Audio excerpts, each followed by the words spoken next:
रहे। आज हमारी भेंट एक ऐसे शख्सियत से हो रही है जो चाहे राजनीति का मैदान हो, चाहे खेल का मैदान हो, चाहे सामाजिक सरोकारों से संबंधित मामला हो, हर जगह जिनकी उपस्थिति रहती है और हर जगह जो प्रमुखता से आगे बढ़कर काम करते हैं। श्री नरेश ढाकलिया किसी परिचय के मोहताज नहीं है। आज इनसे भेंट हुई है और कुछ विषय पे इनसे हम चर्चा करने का निवेदन किया। उन्होंने सहर्ष स्वीकृति प्रदान की। नमस्कार नरेश भाई जी। आप नमस्कार ठाकुर साहब। आप खेल की दुनिया के बड़े बेताज बादशाह रहे हैं और हॉकी और कबड्डी और नहीं मालूम राष्ट्रीय अंतर्राष्ट्रीय कितने खिलाड़ी जो आपके निजी संबंधों में, निजी ताल्लुकात में उनसे आपका परिचय है। ऐसे शख्सियत से मुझे बात करते हुए बड़ी प्रसन्नता हो रही। मैं आपको राजनांदगांव के जो हॉकी का नर्सरी कहा जाता है उसके बारे में, हॉकी के प्रारंभिक अवस्था के बारे में, राजनांदगांव के बारे में कृपया कुछ बताएं। आज आपके साथ समय बिताकर मुझे बहुत आनंद की, खुशी की अनुभूति हो गई है, क्योंकि मैं जनप्रतिनिधि भी रहा, खिलाड़ी भी रहा, समाज सेवक भी रहा, लेकिन मैं अपने आप को मूल रूप से खिलाड़ी ही मानता हूँ।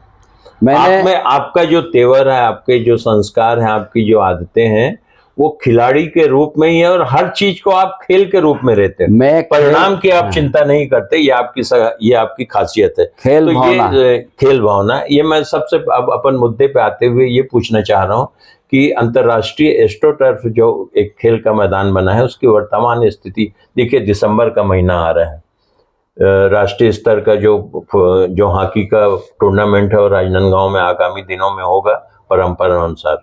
तो इस खेल के मैदान के बारे में आप अपने विचार व्यक्त करें। मुझे ध्यान आता है कि जब मैं 2009-10 में महापौर का चुनाव लड़ा था जी, तब मैंने एक घोषणा की थी कि यदि राजनांदगांव में एस्ट्रोटर्फ नहीं बना पाएंगे तो मैं राजनीतिक से संन्यास ले लूंगा। जी, मुझे याद है उदयाचल में आपने घोषणा जी की थी। और सभी का सहयोग रहा और हमारा भी प्रयास रहा।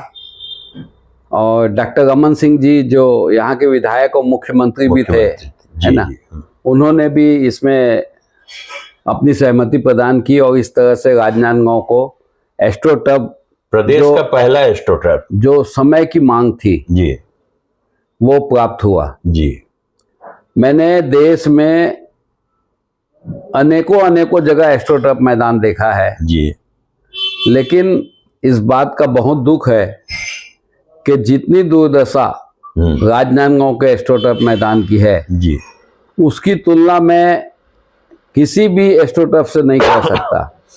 इस दुर्दशा का कारण आप क्या मानते हैं? इस दुर्दशा का कारण सिर्फ इतना है कि जवाबदारी के प्रति ईमानदारी नहीं है। अच्छा, जवाबदारी के प्रति ईमानदारी नहीं है। चाहे मैं किसी व्यक्ति विशेष पे आरोप नहीं लगा रहा हूं जी, अधिकारी वर्ग, प्रतिनिधि, राजनीतिक वर्ग, जनप्रतिनिधि वर्ग से लेके हर कोई इसमें दोषी है। दोष उनका बहुत ज्यादा नहीं है, लेकिन ध्यान नहीं देने का जो आरोप है ये निश्चित रूप से उनके हिस्से में जाता है। मतलब मेंटेनेंस नहीं होना भी एक प्रमुख कारण है। बहुत मेन कारण वही है कि कोई अच्छी चीज हमको प्राप्त हुई है, जी जी, शहर को प्राप्त हुई है और उसको मेंटेनेंस की तरफ बिल्कुल ध्यान नहीं दिया गया है। जी जी, मैं लगभग रोज जाता हूँ स्टेडियम और अभी आए दिन न्यूज़पेपर में और लोगों के बीच और टीवी चैनलों में जी, ये चर्चा का विषय बना हुआ है कि राजनांदगांव का जो टूर्नामेंट है जी, जो कि हिंदुस्तान के नामी टूर्नामेंटों में शामिल है, जी जी, और रेगुलरिटी के लिए विशेष रूप से पूरे देश में माना जाता है कि इसमें विशेष कारणों को छोड़ के, जैसे कोरोना काल विशिष्ट परिस्थिति को छोड़ के निरंतर ये कंटिन्यू बना रहा, डिसकंटिन्यू नहीं हुआ हमारा टूर्नामेंट। लेकिन आज मैं आपके चैनल के माध्यम से एक निवेदन करना चाहता हूं, सुझाव देना चाहता हूं कि इस साल राजनांदगांव में ये टूर्नामेंट नहीं होना चाहिए। अच्छा हॉकी मेरी आत्मा है जी। और उसके बाद भी मैं कह रहा हूं कि इस साल ये टूर्नामेंट राजनांदगांव में नहीं होना चाहिए। उसकी वजह सिर्फ यह है कि जो एस्ट्रोटर्फ का मैदान है ये खेलने के योग्य नहीं है। इसकी सफाई करने से भी इसका जो टर्फ है वो मृत प्राय है, मर चुका है वो। अच्छा, डेड हो गया है। डेड हो गया है। और हम जिस तरह की टीमें यहाँ पे बुलाते हैं, देश की नामी टीमें जी, तो मैं नहीं चाहता कि किसी भी हमारे भारत के जो खिलाड़ी धरोहर हैं, जो देश की आन बान शान के लिए अपना खून पसीना एक करते हैं, वो किसी तरह से राजनांदगांव के मैदान में घायल हों और उनका भविष्य अधर पे अटके, ऐसा मैं नहीं चाहता। इसलिए मैं कहना चाहता हूं कि जब तक नया एस्ट्रोटर्फ न लगे, यहाँ पे राष्ट्रीय टूर्नामेंट जो राजा सर्वेश्वर दास की स्मृति में होता है जी जी, उसको रोकना चाहिए। क्योंकि इसमें निश्चित है कि ये खेलने लायक एस्ट्रोटर्फ नहीं है। यहाँ खेलने से किसी के घुटने खराब होंगे, किसी को चोट लगेगी और जो अंतर्राष्ट्रीय खिलाड़ी हमारे देश के हैं उनको किसी तरह का नुकसान हो, ऐसा मेरी सोच बिल्कुल नहीं है। देखिए, हॉकी आपकी आत्मा है, हॉकी जी सर। आपके रग रग में बसा हुआ है। यदि आप इतनी कड़ी टिप्पणी कर रहे हैं कि इस साल मैदान की दुर्दशा की वजह से ये नहीं होना चाहिए, तो ये आपकी पीड़ा को मैं आपके चेहरे पे स्पष्ट रूप से देख सकता हूँ। परंतु आप चूंकि एक अनुभवी खिलाड़ी हैं और ये टूर्नामेंट राजनांदगांव की जनता एक साल खत्म होने के बाद जैसे ही जो दूसरा दिन होता है वहां से फिर अगले साल के टूर्नामेंट का इंतजार करती रहती है। बिल्कुल सही है। तो जनता कैसे इस बात को बर्दाश्त करेगी कि इस साल टूर्नामेंट ना हो? ये तो बड़ी कठिन बात बोल रहे हैं आप। बात कठिन जरूर है, लेकिन इसके पीछे हमारे देश के खिलाड़ियों का ही हित छुपा है जी। उनको किसी तरह की हानि हो, चोट लगे, जो कि स्वाभाविक है इस मैदान से जी, उसकी रोक के लिए हम इस तरह की कठोर टिप्पणी कर रहे हैं। और कम से कम ये जनता को मैसेज भी जाए कि जिन जनप्रतिनिधियों ने, जिन अधिकारियों ने लापरवाही बरती उसका क्या खामियाजाना ये भुगतना पड़ता है पब्लिक को। इस बात का एहसास सबको होना चाहिए। जब नवंबर का महीना आता है, दिसंबर आता है, तब सूद लीजिए, तब लोगों को ध्यान आता है कि हॉकी टूर्नामेंट करना है। जबकि विश्व के जो हॉकी के जादूगर माने जाते हैं मेजर ध्यानचंद जी, उन्होंने राजनांदगांव को इतना प्रतिभाशाली और हॉकी की नर्सरी जैसे शब्दों से नवाजा था, संज्ञा दिया है। उस बात को भी हम लोग इतना इग्नोर कर रहे हैं, ये अच्छी बात नहीं है।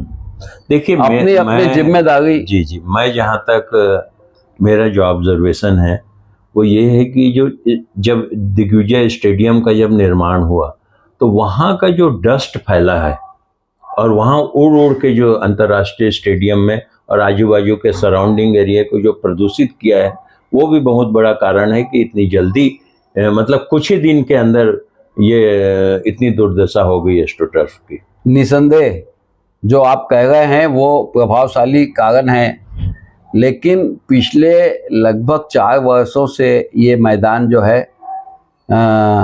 खेलने लायक तो नहीं है, अपडेट नहीं है जैसा चाहिए वैसा, लेकिन फिर भी जैसे तैसे अपन ने चलाया। अभी स्थिति बहुत ज़्यादा खराब है, इसलिए अभी तो बिल्कुल भी खेलने लायक अब स्थिति नहीं है। पिछली बार आदरणीय वर्मा जी जो खेल मंत्री, उन्होंने भी घोषणा की थी, टंकराम जी वर्मा ने, कि नया एस्ट्रोटर्फ यहाँ लगाया जाएगा। उसके पहले खेलो इंडिया ने भी इसको स्वीकृति दी है जी। लेकिन पता नहीं किनकी लापरवाही बीच में आ जाती है, जिसकी वजह से वो घोषणा बन के रह जाती है और समय अपनी गति से चलता रहता है। सर, आपको एक चीज और बताना चाहूंगा कि चुनाव जब होने वाले थे विधानसभा, उस समय हमारे डॉक्टर रमन सिंह जी जो राजनांदगांव के विधायक है, उन्होंने भी घोषणा पत्र में ये कहा था, उस पर क्या कहेंगे आप?